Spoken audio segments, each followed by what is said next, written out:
Amis internautes, salam alaikum. Veuillez vous abonner sur votre chaîne Dakar Plus et n'oubliez pas d'activer la cloche de notification. Vous aurez des informations en temps réel ici au Sénégal et à l'extérieur. Voilà di nuyu aussi sama gars yi waa Akhlou Brick maa ngi leen di nuyu di leen jaajëfal bu baax a baax a baax. gis nañ nga dugg si salle bi dem jubal ci waa Akhlou Brick nuyu leen c'est qu'est-ce qui a changé entre temps lan moo changé ndax tu n'as pas été rancunier dans Baba Ndiaye parce que ça fait mal à beaucoup de tes fans da nga dugg rek dem nuyu leen loolu naka la demee gàtt. non mais c'est normal parce que après mine de rien man ak ñoom ñoo bokk si benn communauté bi ñu nekk di évoluer.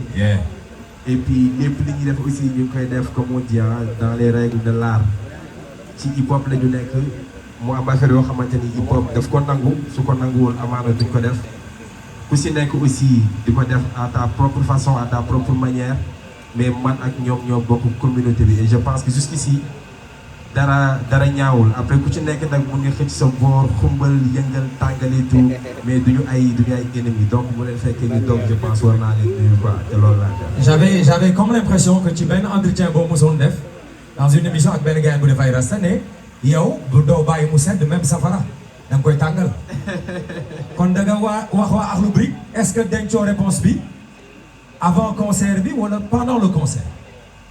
ouais comme li ma waxoon na je pense ba léegi foofu laa nekk que peut-être clash bi daf ma fekk ci sama préparation album tu vois après commencé naa sama communication album ci biir clash bi. donc bi ku ci nekk sànnante moroom ak tig ñoom ci seen dernier morceau je vois que am na benn point bu ñu marqué mais loolu li ma waxoon moo ci am. et loolu ñoom leer na leen ba léegi duñu nelaw parce que xam nañ ni loolu du ma ko bàyyi mu jàll. yàlla soxlawul wala doole mooy wane boppam. donc. ngaa ko loolu coup bu dugg la wala point bu ñu marqué la. donc benn point bu ñu marqué la rek ci benn xeex boo xamante ni. est-ce que xeeboo point boobu Baba Ndiaye. waaye xeeb naa ko trop parce que mënoon na gën a soxor nag. non. waaye xeeb naa ko trop parce que mënoon na gën a soxor. c'est pas un peu réducteur wala da ngay minimiser des gars yi. non mais sérieusement je dis voilà quoi du sax question de minimiser parce que ku leen xam aussi xam ne groupe bu am talent la te man dama leen koy nangul quoi. tu vois mais ku si nekk tamit ak sa fort tu vois ak sa univers y a des trucs yoo xamante ni pour man du ma wax ñoom nekkuñu si à l'aise mais man maa leen si gën a nekk à l'aise parce que peut-être bëri na ñoom lu ñuy calculer loo xamante ni man xeex naa ba réussir ko quoi tu vois donc et je dis liggéey la.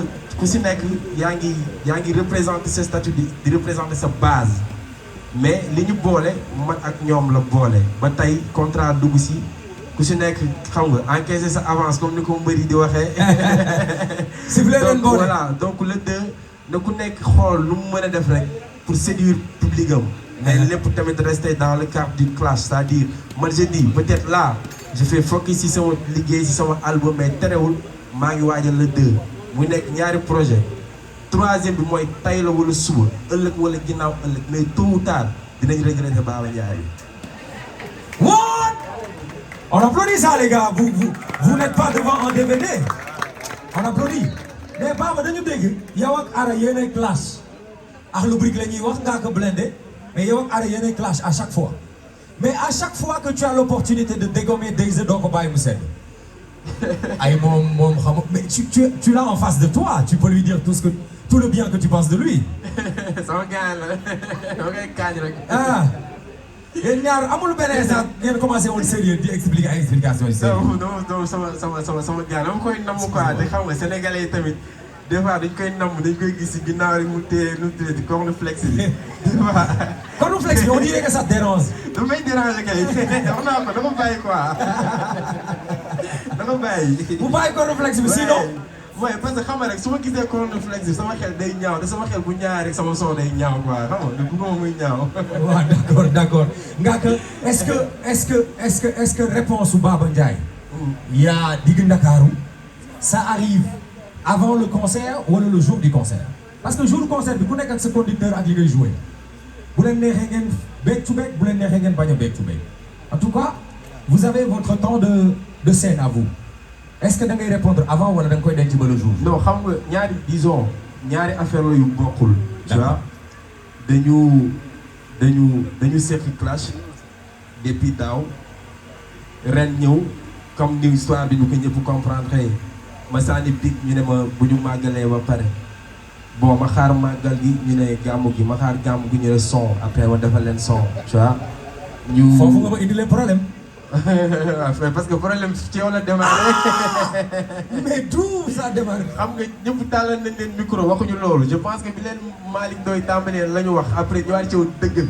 waaw léegi ma ni ok donc man mun naa ko def en moins de 24 heures quoi mais loolu mooy benn affaire bu ñu séq léegi contrat ñëwaat ci biir contrat bi war a tax ñu jàkkaarloo boobu aussi beneen affaire la mais bëggoon naa peut-être communauté hip hop bi fi nekk ñu définir ko tu vois bu fekkee ni ku si nekk day ñëw jël temps de scène am jouer def prestation normale anyway man dama si nekk à l'aise tu vois bu jëree ñu def comme nu Laurent Ndiago di def ak Bou Siteu xeex ñu jàkkaarloo tu vois xeex ci kaw musique waaw dama ciy nekk à l'aise donc je pense que war nañ mën a définir le 2 décembre man ak ñoom buñ jàkkaarloo. attends ça devient très intéressant est-ce que vous avez entendu gaa ka nee na bu fekkee bëgg nañ yéen ngeen définir su fekkee bëgg yéen back to back wala bu fekkee da ngeen bëgg ku nekk taxaw si kaw seenam def concert boppam qu'est-ce que vous voulez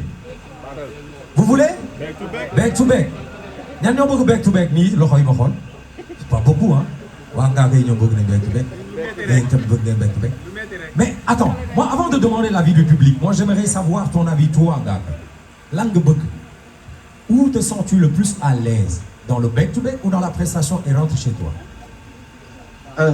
moi je pense que comme que ñoom dëggal nañ seen bopp ba lekk sama avance pour jàkkaarloo ak man man ñoom lépp ni ko bëggee noonu laa leen koy defalee c'est-à-dire suñu bëggee ñu ku si nekk jël temps de scène am ñu def prestation normale dama leen koy yombalal. ça on sait tu nous as déjà dit. voilà bu fekkee yow lan nga bëgg yow. man dama doon bëgg bu ñu accès ba jour le 2 bi àdduna yëpp taxaw di seetaan ñu laaj DJ bi fu mu féete bàyyi public bi jugé wala ñu wut ay jury wala ñu xool ni ñuy gérer événement bi. dëgg la ñu teg ay beat amul bind amul xalaat amul indaale ku si nekk jàkkaarloo sa moom sa morom wax ko li nga ko bëgg a wax te lépp du jóge ci yow sur le champ. amul baaful kaabal xëcc taabal. Tels sont les propos de Ngaaka Blindé. Qu'est-ce que tu as rajouté avant de remettre la parole à Akhlou Brick? Ouais, dama doon wax ni comme quoi que genre je dis pas musul am mais bokk naa si ñu fi njëkk a incarné ay classe 24 heures sur 24 24 heures sur 24 tu vois donc sagam incarné naa loolu ba am groupe bu am talent nag wóolu seen bopp dëggal seen bopp nag jël sama avance pour ñu jàkkaarloog man ak ñoom dama leen wax fii y a pas de togg pour ay 3 jours wala 4 jours jëmale kaw quoi nañ ñëw ku nekk teg sa waañ si kaw seen di togg yàq ko lu mu nekk waaw. le 2 yeah. Ngaaka Blindé merci. Yeah. On va beneen affaire bi ma si bëgg a juste dolli. Ouais. mooy le 2 parce que tey événement la boo xamante ni c'est pour une première fois je pense hip hop di am événement bu mel nii. su fekkee jug naa tamit ngeen génn ma si. donc su amee benn organisation boo xamante ni ñëw nañ di évoluer ci wàllum sport mu nekk kickboxing tey mu jël xaalis bu bëri fay ko artistes yi nga xamante ni dañu bëgg ñu jàkkaarloo.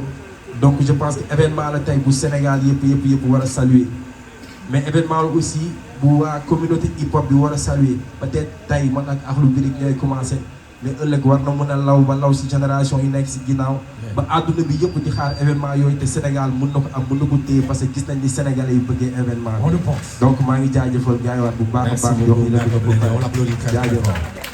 Kii de Akhlou Tchoum. C'est intéressant de soigner son image. ñax bi moom warul génn si télé bi. Se faire beau. C'est bon de se faire beau. Ara. Deyza va prendre la parole ou c'est pas la peine yow yaay jël par kàddu gi. Le problème benn lañ. C'est comment le moral il est bon. J'ai comme l'impression que tu as un peu le visage crispé. Bon. Il est bon. Bon. De Nord National à Mbaye Pétaw, là, il n'y a pas eu de respect entre vous, les gars. Déjà, bonjour, les gens te regardent. D'abord, commence par les salutations. Salaamaaleykum maa ngi nuyu ñëpp di nuyu waa digg Guédiawaye digg Dakar di nuyu Sénégal di nuyu waa Mbour. lu tax nga nuyu waa digg Guédiawaye ak waa digg Dakar. ñu ngi digg Dakar. kon fii mooy Ngaaka ci confirme fii digg Ndakaaru la wala. bu dee fii mooy digg Ndakaaru day jàpp ni toog na si lu ñaaw kon. Ara déjà saytaane nga génn si mais y a pas eu de respect dans le clash processus bi fi mu jógee fi mu jaar avant de dire le moral il est bon est-ce que fi affaire bi jaar ba yegg si fii tout est ok. bon dama lay fàttali benn affaire. daaw Ngaaka Blindé concert bu mu def y avait milliers de personnes yoo xamante ni chaque instant bu Ngaaka ne leen am seen caméra yi fum booy la ñuy tontu. du légal. du légal. waaw légal digg Ndakaaru. Daché. je pense. kon da ngay xool ñaari saison yëpp moom duul la wax ñu ne day te duulay. je pense. Daché. yeah. pour juste dire que ni méchant wul woon kon bu tey jot mu war a méchant du dëgg. damay gis sax bu ngeen ciy wax ba mu foofu rek da ngeen naan Baba Ndiaye yaa looy tëb yaa day dégg Dakaaru. Daché. you know damay wax que si Sénégal nañu xam benn affaire si Akhlou Brick. Baba Ndiaye wax na ko c'est un gars très talentueux moo fi indi 24 heures non Baba Ndiaye indiwul 24 heures man maa indi 24 heures. Baba da doon tëb 24 heures. yeah 25 heures lay def. waaw maa indi 24 heures te j'ai toujours respecté 24 heures te ba suba ba ginnaaw suba bu dul Baba Ndiaye dina nekk Modou Ndiaye wala Samba Ndiaye Akhlou Brick du dépasser 24 heures léegi. ça c'est énorme quand même. yeah léegi li ma lay xamal.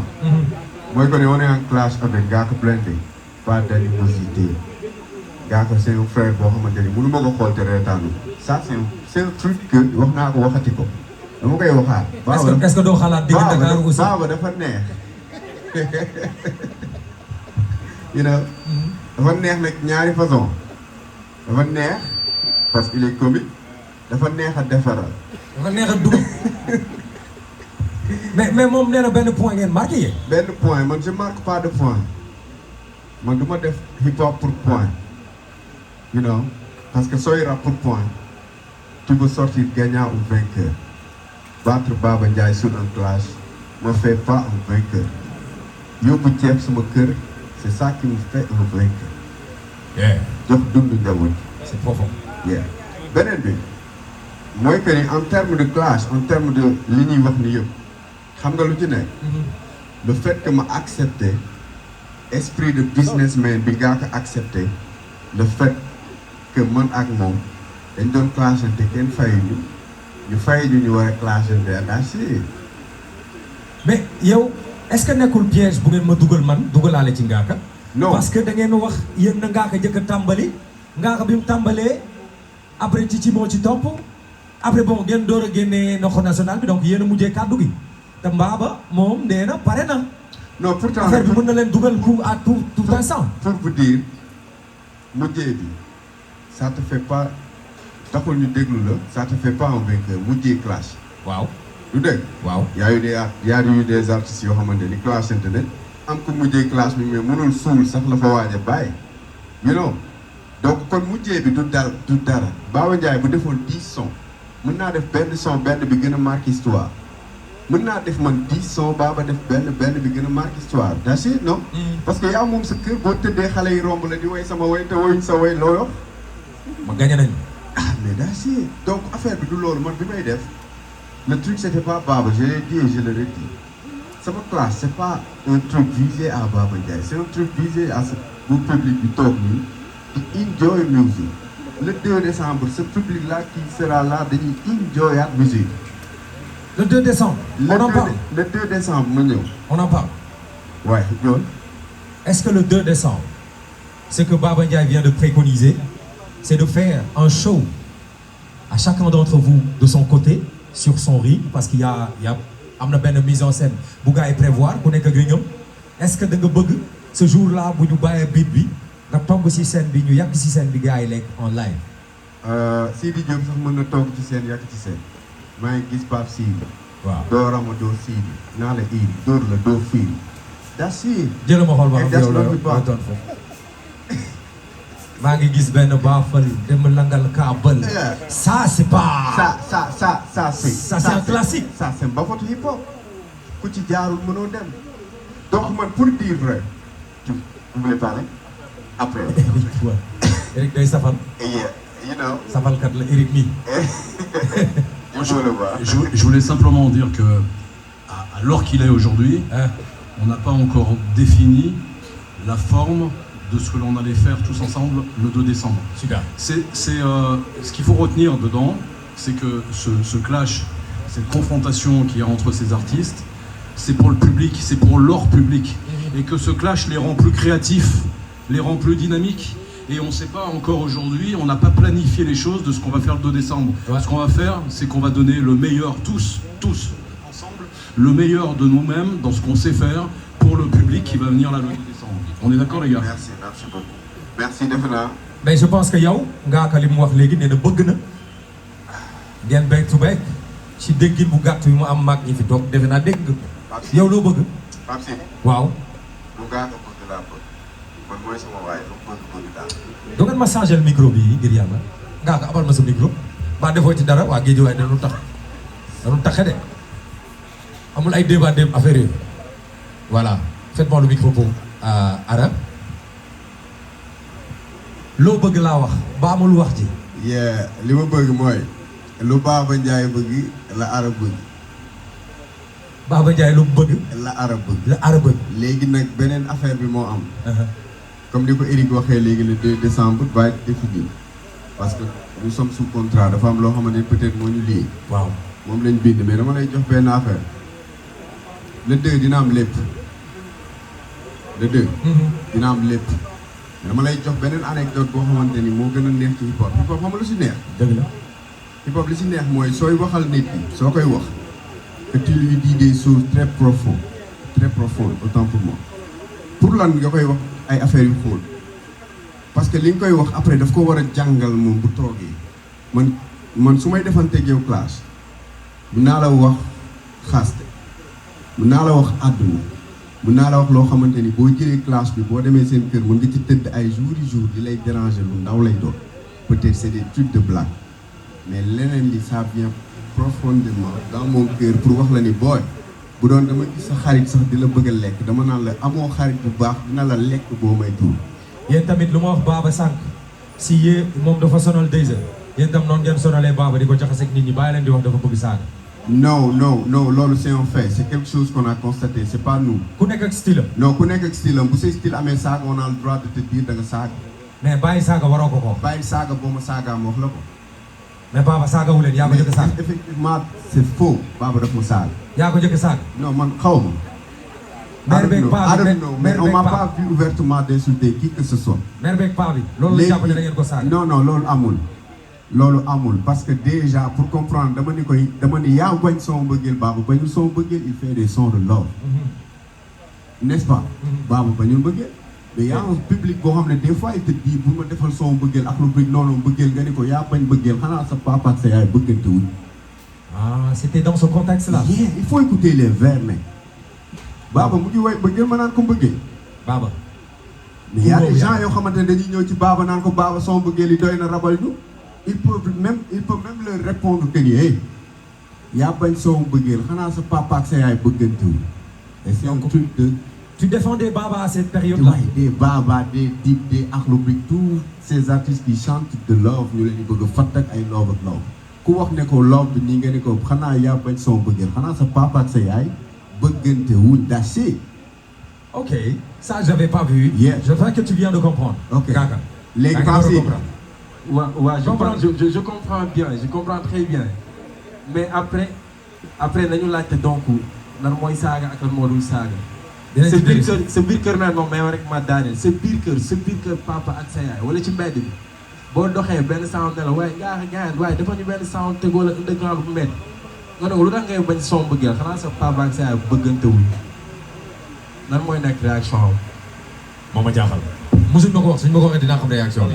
Akhlou Brick, pour terminer, le 2 décembre vous allez être là donc je sens que sur vos déclarations respectives entre Akhlou Brick et Ngaaka Blindé ku ci nekk nee nga li sa morom bëgg lañ bëgg ki bëgg ku mu fu mu fanaan ak ki bëgg ku ko wéttali defe naa tëjal bunt bi waru leen boole donc yéen vous allez vous retrouver avec les organisateurs vous allez dire lan ngeen bëgg et le jour de spectacle on va voir un événement hip-hop et ça j'en appelle à la clarté des gens et des acteurs du hip-hop et des fans du hip-hop entre Akhlou Brick et Ngaaka Blindé c'est pas de l'animosité c'est d'abord de la créativité c'est un gymnastique intellectuel c'est des artistes ils ne viennent pas pour se donner des coups mais pour faire plaisir pour vous faire danser pour vous faire bouger pour vous faire chanter donc il n'y a pas d'animosité ça peut être cru dans les mots mais c'est ça la beauté du hip-hop donc on peut les applaudir très très fort Akhlou Brick vous avez quelque chose à y rajouter Yeah. Des borom cornflakes yaa ngi noonu bàyyil cornflakes Baba bëggul cornflakes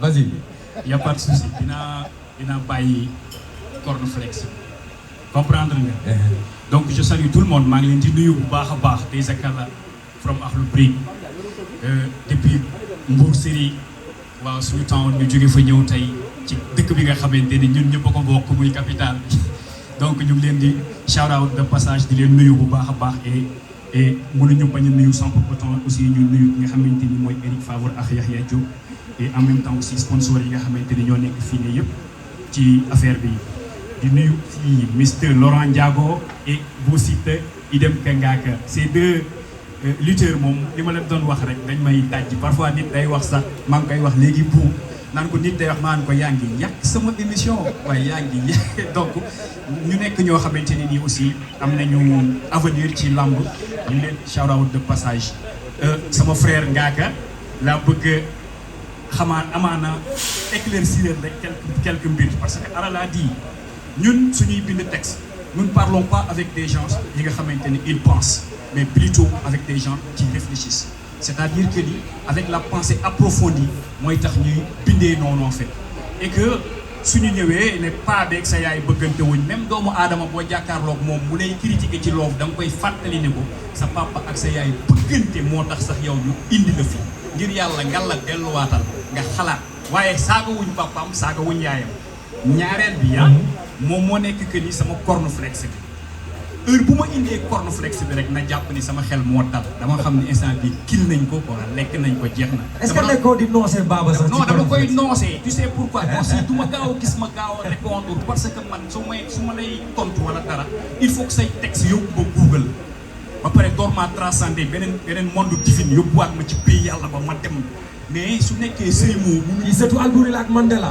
xam nga différence boobu boo ko googlee sax doo ko gis gis nga surtout Albouri ak Mandela ça aurait été moi j'allais dire man surtout Albouri la révolutionnaire ni Mandela cependant li nga xam ni tu veux faire quoi tu es en train de corriger Baba sur ses propres textes non mais attends c'est trop prétentieux boy trop prétentieux c'est ça désolé merci pour terminer non mais loolu wax bu egg la wax bu egg daa am ñu ko moom kon profondeur am na ci déggoo li ma ne wax bu egg la daa bëgg ma eggali ko da wax bu egg ay kaskatu teen ngeen ku nekk ngi réclamer profondeur bi désolé pour terminer mais léegi dama koy wax ci jour événement bi rek oui ñaar la moom il a dit gis naa ko mu ne xeexu mbedd def na ko kër ci à part le rap et le business sama beneen liggéey boxe la quoi. je fais la boxe yaa ngi dégg damay def Krav Maga su ñëwee foofu du am jàmm bàyyil foofu mu seet nga wuti beneen dama lay corriger je vais te mettre en respect da ngay nekk néeg yaa ngi dégg bul sonn dama lay duma dama laa mën ale jotul te say texte dawul suyu yaram. mais yéen bu may wax ak yéen en dehors des caméras vous dites que da ngeen di nox Baba bu Baba ñëwee du ngeen ne ma wax moomu wax leen. non du tout derrière les caméras yow yaa génne. Baba yow waxoon moom da ngay nox waa Akhlou Brick. ki dafa neex. C'est ça la beauté du hip-hop et malgré tout on sourit on garde le cap. Bu ngeen paree di ngeen yóbbante wante on doit signer les contrats devant tout le public sénégalais comme ça qu'ils puissent savoir mais en attendant j'aimerais demander à Lamine de Lutte TV de venir ici parce que am na ñaari stars yoo xam ne Sénégal yëpp leen bëgg moi j'ai un problème entre Bou Siteu ak Laurent Ndiago kan laa war a supporter et je sais que tout le monde a ce même problème que moi pour transcender cette génération et supporter qui? Je vais remettre la parole à Lamine Genta Tchirobouba. Il fait un travail remarquable. Amis internautes, salam alaikum. Veuillez vous abonner sur votre chaîne Dakar Plus et n'oubliez pas d'activer la cloche de notification. Vous aurez des informations en temps réel ici au Sénégal et à l'extérieur.